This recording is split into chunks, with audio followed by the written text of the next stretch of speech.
The glass door of the bank gently swung open. The hinges creaked in the stillness. On a winter morning, a gray ceiling of cloud held the city in a cold, misty hush. Angela walked in, her hands gripping her 8-year-old son Ethan's small hand. She wore an old coat with worn shoulders, but her eyes shone brightly, as though trying to hide the weariness etched into her features. The bank's quiet space suddenly shifted when she entered. Glances, brief but sharp, flagged toward the mother and son. Some employees whispered, a few customers turned away. Others looked at her as though her presence did not belong. Angela knew it well. Over the years, she had grown accustomed to those judging stares, the silent reminder that she was a woman of color, a single mother. But today, she was not just here to do business. She had come to claim a dream. She sat Ethan down in a waiting chair. He hugged his worn backpack, his round eyes scanning the room, puzzled by the heaviness in the air that made his mother sigh. Angela smiled gently and patted his head, then walked straight to the main counter. Behind the desk stood a middle-aged man in a crisp suit, his cold eyes sizing up each customer. He was Mr. Thompson, the branch manager, known for his harshness, his unapproachable manner, and for his remarks that branded some customers as not suitable. Angela took a deep breath and spoke calmly. "I would like to apply for a home loan." The lobby fell silent. Some customers lifted their heads. Mr. Thompson's gaze lingered on her, slid down to her scuffed sole shoes, then flicked toward the boy in the corner. A thin, mocking smile played on his lips. He didn't need to read the application. He didn't need to check any figures. In front of everyone, his voice sounded cold and final. "A person like you will never own a home." His words dropped like a sentence. Ethan looked up at his mother, wide-eyed. Angela stiffened, clutching the papers in her hand. The room seemed to freeze. A few customers frowned slightly. Others looked at Angela with pity mixed with curiosity. The narrator paused, voice low, leaving a gap for the audience to feel the weight. Are they right? A woman of color, a single mother. Does she really have no chance to step into a home of her own? Or is the truth still hidden, waiting to burst into view for everyone? Angela was born in 1991 in a working-class neighborhood on the outskirts of the city. This year she is 32, but her eyes bear the deep lines of years spent carrying burdens. Every early morning, before the city stirred from darkness, Angela was already up, hastily preparing breakfast for her son before rushing off to work. Her daytime job was not something many would showcase on social media. By day, she was a waitress in a modest diner, serving plates of food to hurried customers. At night, when most people returned home, she donned another uniform, this time as a night janitor. The hum of the vacuum, the smell of floor cleaner, and rubber gloves became part of her nightly life. All that hard work was for raising her 8-year-old son, Ethan, her only child. Ethan's eyes sparkled with curiosity about the world, but deep in them, one could see the scars of an incomplete childhood, frequent moves, waiting for his mother to come home late, mornings starting with instant noodles instead of a full breakfast. Angela would never forget the day her husband walked away. She was 6 months pregnant with Ethan then. The man she had thought would be her rock left a short note, "I am not ready." From that moment, Angela became a single mother, bracing herself against life's storms. Society wasn't kind to a woman like her, a woman of color, poor, and single. Angela carried 3 layers of stigma. Every time she applied to rent a place, landlords looked at her application with suspicion. Every job interview, managers examined her as though waiting for the smallest excuse to reject her. But Angela remained resilient. She believed her son deserved a more peaceful childhood. Not cramped rental units, not uprooting every few months because rent went up, not shouting neighbors stumbling home drunk at night. Her dream was simple: a small house with a green lawn where Ethan could run around, a separate room where he could hang his crayon drawings, and a front porch where they could sit together and watch the rain. She didn't dream of a mansion or luxury. She only wanted a safe, stable place, a place Ethan could finally call home. And that is why Angela walked into that bank that day, not just to apply for a loan, but to fight for her right to dream, for her right to live a life no longer chained by prejudice. Few people knew that behind Angela's worn-out hands and her exhausted appearance was a quiet habit, a ritual that had saved both her life and her son's. Every night, after her shift as a cleaner, when Ethan was already fast asleep in their cramped rental room, Angela would sit at a small wooden table and open a tattered notebook. Under the dim yellow light, she carefully recorded every single expense, from the coins spent on milk for her son, bus fare, to the money she saved by cooking meals at home instead of buying takeout. It was never just a phase. For 8 years, since the day Ethan was born, Angela had not missed a single day. Every page of that notebook told a story of struggle, but testimony that she had never given up. Angela also taught herself how to manage money. In her rare breaks, she would go to the nearby public library and borrow old books on personal finance. The books talked about saving, building credit, and starting small investments, while others might skim through for curiosity. Angela read every word like her life depended on it, as if those words were the only rope pulling her and her son out of the pit. Slowly, from a woman who started with nothing but her bare hands, Angela managed to save an amount even she found hard to believe. No matter how small her wages were, she always put something aside, even if it was just $5 or $10. 7 years later, that money had grown into nearly 40,000 United States dollars. That day, sitting across from Mr. Thompson at his cold, imposing desk, Angela knew the moment had come. When a young bank employee asked, "Can you prove your financial capability?" Angela did not answer immediately. She reached into her bag, pulled out her savings passbook, and placed it on the table. Her hand trembled slightly, but her eyes blazed with quiet fire. "This is what I have saved. Every dollar in here is my sweat, my sleepless nights, my early mornings leaving the house before my son even woke up." The entire bank lobby fell silent, but few curious glances were cast her way.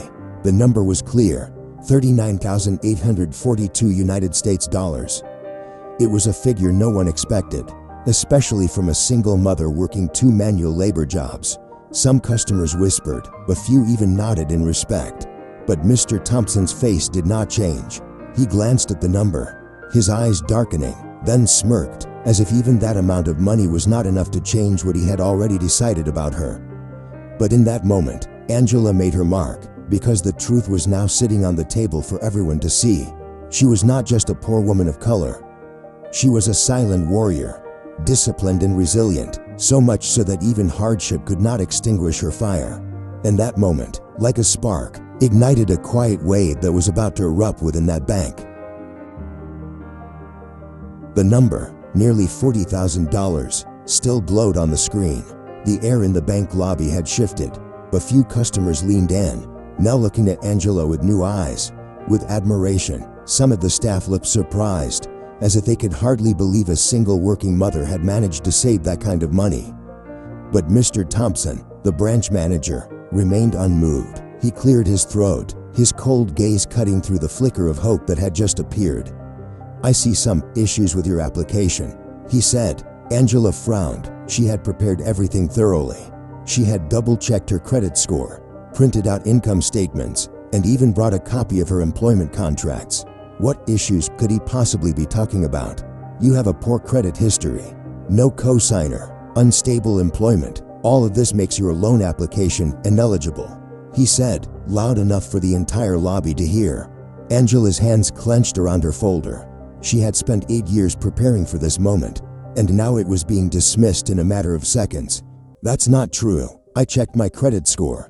It's in good standing," Angela said, her voice shaking with frustration. "Your score may be decent, but that's not enough. We need stability, and a waitress and a janitor. I'm sorry, but that is not a stable career path," Thompson replied, his gaze aimed like a dagger at her pride. Angela felt her chest tighten. From across the room, Ethan watched his mother, eyes wide with confusion and worry. He did not fully understand the man's words, but he could feel the unfairness bearing down on her. The lobby was dead silent. No one dared to speak. Only the rhythmic tapping of Thompson's pen filled the air, like some mocking soundtrack. But just then, at a nearby desk, a young employee, Sarah, had been listening to everything. She had not been with the bank long, but she knew the system well. And when she heard the list of reasons Thompson gave, her eyebrows furrowed. As Thompson continued to talk, Sarah quietly turned to her computer and typed in, "Angela Johnson." The file popped up. Credit score, 720 good. Income, steady from 2 jobs. Maintained for several years. Savings, nearly 40,000 United States dollars. Everything checked out, not a single red flag. There was nothing that disqualified Angela's application. Sarah bit her lip. Her heart pounded. It was not the first time she had heard Mr. Thompson speak this way. He was known for being strict, but Sarah had also seen how customers of color were often treated more harshly. Sometimes unfairly. She had stayed quiet before, but today, seeing the disappointed eyes of a mother and the worried face of her child, Sarah could not stay silent any longer. She stood up. The sharp scrape of her chair echoed through the lobby. Turning heads, her voice rang out, shaky at first, but growing stronger. "Excuse me, Mr. Thompson, but what you just said is not true."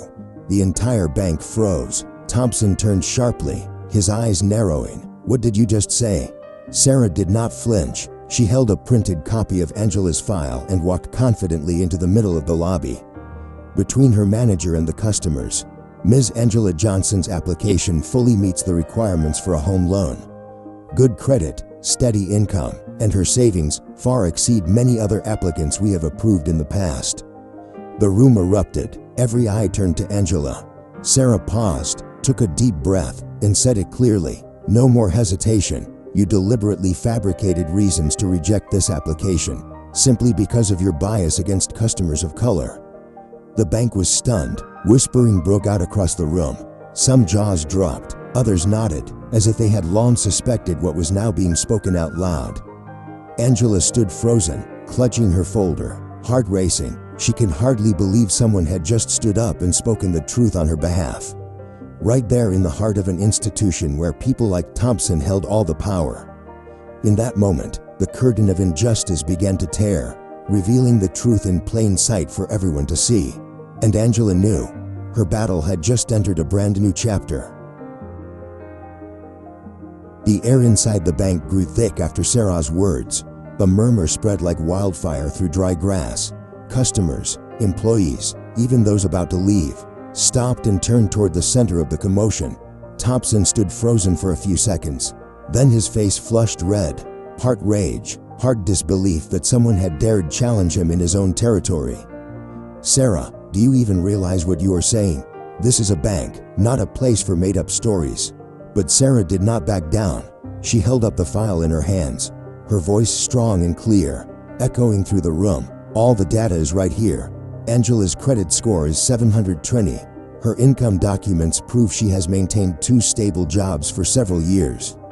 And her savings, nearly 40,000 United States dollars, exceed the minimum requirement. If anyone here would like to verify, I am willing to share my screen for everyone to see." A heavy silence fell. Then came the whispers. "She's right." Then why did Thompson deny her? Could it really be just because? The stares shifted. Where there had once been pity for Angela, now there was growing anger. Directed at Thompson, Angela stood trembling, her hands shaking. Tears welled up, but this time, they were not from despair. These were tears of validation, of finally being seen and heard. From across the room, Ethan ran into his mother's arms. He looked at Sarah with eyes full of wonder, as if he had just found a guardian angel. Thompson, flustered, tried to keep control of his voice. "I was simply following protocol." But then, a voice rang out from the back. A senior customer stepped forward. "Protocol? I once got a loan here, and I know for a fact her credentials are better than mine were back then." "Stop making excuses." A few claps echoed through the room. Then more followed, until applause filled the entire lobby.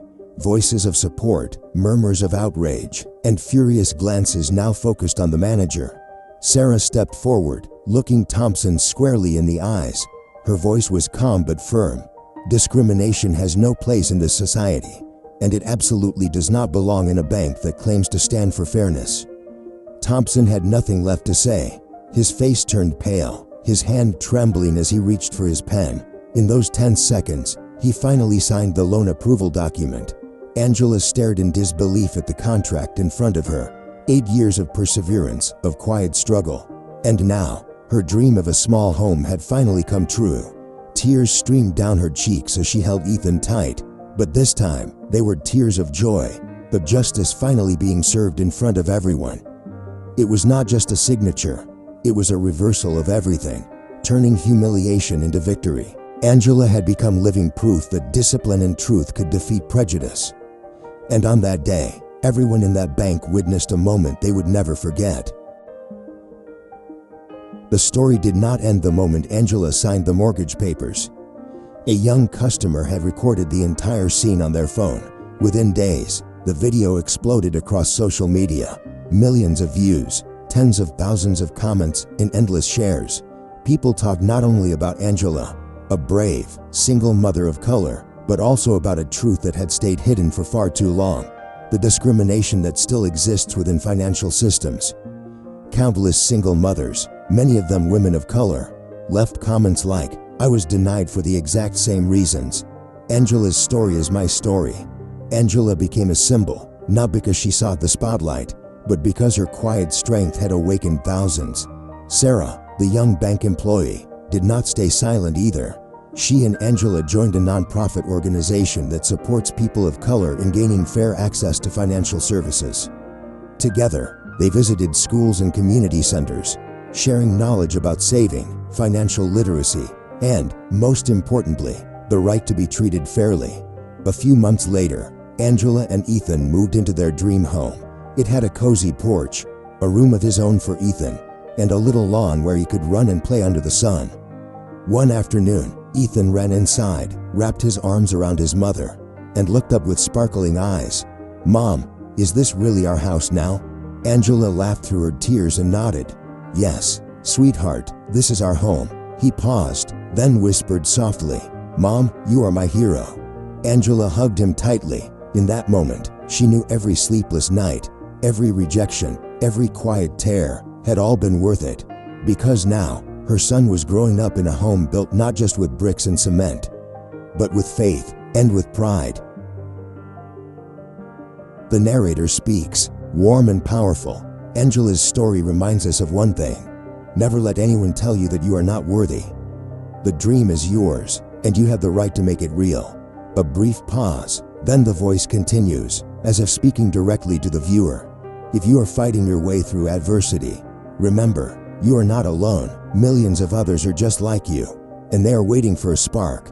Just like Angela stood tall against prejudice and changed her life. A call to action: subscribe to the channel to hear more stories of triumph over hardship. Share this video to inspire someone who needs hope. And if you believe you are worthy of your dream, leave a comment. "I'm worthy of my dream." The narrator ends, voice firm and clear, like a final declaration, because the truth is, you are always worthy.